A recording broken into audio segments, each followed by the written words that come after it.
ఇప్పుడు వీళ్ళు మాటి మాటికి ఒకటి ఒకటి ఒకటి ఒకటి అంటున్నారు కదండి.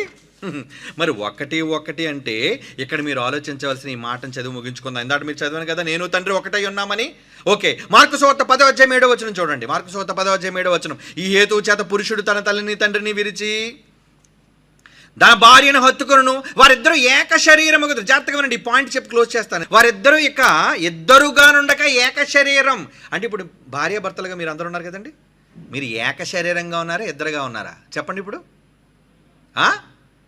ఇద్దరే వ్యక్తులుగా, ఇద్దరు శరీరాన్ని బట్టి ఏకం అంటే మరి ఒక దేహం అంటే ఇద్దరు కలిసిపోయి పాకం అయిపోవాలి కదా. ఏమండి, ఇద్దరు ఒక బాడీ అయిపోవాలి కదా. ఇద్దరుగా ఉన్న, ఇక్కడ ఏం పదప్రయోగం జరుగుతుంటే వాళ్ళు ఇద్దరుగా ఉండక ఏకమై ఉన్నారు. ఇప్పుడు తండ్రి కుమారుడు ఇద్దరు ఏకమై ఉన్నారంటే అర్థం ఏంట్రా? ఏక శరీరంగా ఉంటారంటే ఏంటి? ఇద్దరు వేరువేరుగా లేరండి. మీ భార్యలో మీ భర్తలు విడివిడిగా ఉన్నారు, కలిసిపోయారా? కలిసిపోయిన ఒక దేహం అంటే ఒక కుటుంబం, వన్ ఫ్యామిలీ, ఒక ఆలోచన, ఒక నిర్ణయం. వీరు అన్ని కాలాల్లో విడివిడిగా ముగ్గురు ఉన్నారు. ఒక్క దైవత్వం కాదు.